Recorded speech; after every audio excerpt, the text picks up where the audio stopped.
کہ صحابہ کرام رضوان اللہ علیہم اجمعین کا جہاں بھی ذکر آ جائے، جہاں بھی تذکرہ آ جائے، کوئی بھی صحابی ہو، چھوٹا صحابی ہو یا بڑا صحابی ہو، ایسا صحابی ہو جس سے خطا ہوئی ہے یا ایسا صحابی ہو جس سے خطا نہیں ہوئی ہے، وہ زبانیں جو ان کے خلاف زہر اگلتی ہوں، بے شک وہ تحقیق کے نام پہ زہر اگلے، ریسرچ کے نام پہ زہر اگلے، حب اہل بیت کے نام سے زہر اگلے، یا کسی اور چیز کی آڑ میں زہر اگلے، کسی بھی صحابی کے بارے میں جو برے الفاظ کہنے والا انسان ہے، اس کے برے الفاظ کہنا صحابہ کی شان میں فرق نہیں آئے گا، اس بات کی نشانی ہوگی کہ وہ اندر سے منافق ہو چکا ہے، اور یہ نشانی اللہ کے نبی نے بیان کی ہے۔ دونوں چیزوں کو ذہن میں رکھیں، اہل بیت کے بارے میں جو برے الفاظ کرے، سیدنا علی مرتضی رضی اللہ تعالی عنہ وارضا، ان کے بارے میں جو برے الفاظ کہے، یہ بھی اس بات کی نشانی ہوگی کہ وہ اندر سے منافق انسان ہے، اور اہل بیت کے علاوہ کسی صحابی کے بارے میں جو برے الفاظ کہے، یہ بھی اس بات کی نشانی ہوگی کہ وہ منافق انسان ہے۔ ان دونوں کی دلیل رسول اللہ صلی اللہ علیہ وسلم کا یہ ارشاد گرامی ہے کہ آپ نے جناب علی مرتضی رضی اللہ تعالی عنہ سے کہا تھا، اے علی لا یبغضک الا منافق، تجھ سے بغض رکھے گا تو وہی انسان رکھے گا جس کے سینے میں منافقت، جس کے دل کے اندر نفاق ہوگا۔ اور آپ نے صحابہ کرام کے بارے میں بھی یہی بات ارشاد فرمائی، آیت الایمانی حب الانصاری و آیت الایمانی بغض الانصاری، یہ دین کی مدد کرنے والے انصار صحابہ کرام، دین کو سپورٹ دینے والے صحابہ کرام، ان سے محبت کرنا ایمان کی نشانی ہے، اور ان سے بغض رکھنا منافقت کی نشانی ہے۔ بڑا افسوس ہوتا ہے اس وقت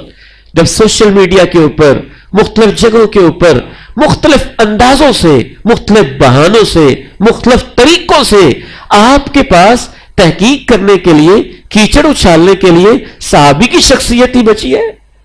اور اس کے اوپر مختلف آبٹان اور تیر چلا رہے ہیں، اور امت کے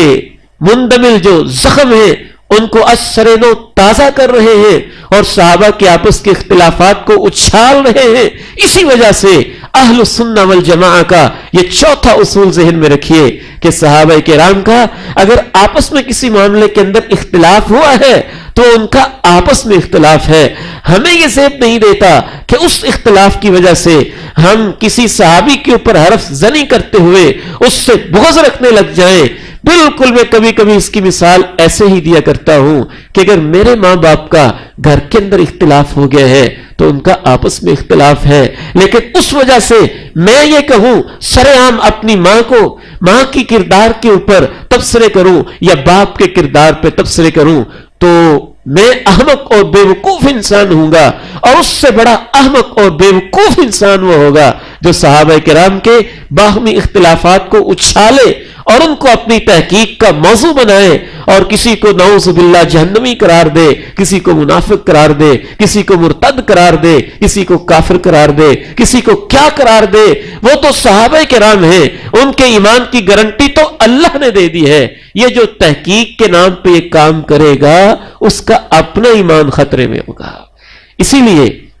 اہل سنہ والجماعہ کا یہ متفقہ اصول ہے تمام مکاتب فکر کا کہ مشاجرات صحابہ کے اوپر کھل کھلا کے بات کرنی ہی نہیں چاہیے، تاکہ خام خواہ انسان اپنے ایمان کو خطرے میں نہ ڈالے۔ اور رسول اللہ صلی اللہ علیہ وسلم نے ارشاد فرمایا، اذا ذکر اصحابی فامسکوا، اذا ذکر اصحابی فامسکوا، جب میرے صحابہ کا تذکرہ آ جائے تو رک جایا کرو، ٹھہر جایا کرو، رک جایا کرو، احتیاط کیا کرو۔ یوں بے سر و پا باتیں اور ادھر کی کہانیاں جوڑ کے صحابہ پہ حرف زنی مت کیا کرو۔ اس حوالے سے ایک آخری اصول ذہن میں رکھیے، یہ واحد ہستی ہے صحابہ کرام کی ہستی اور صحابی کی ہستی کہ جو شخص بھی ان کو گالی دیتا ہے، دشنام دیتا ہے، ان کے اوپر حرف زنی کرتا ہے، رسول اللہ صلی اللہ علیہ وسلم ایک جانور پر بھی لعنت کرنا پسند نہیں فرماتے تھے، ہوا پہ لعنت کرنا پسند نہیں فرماتے تھے، لیکن جو شخص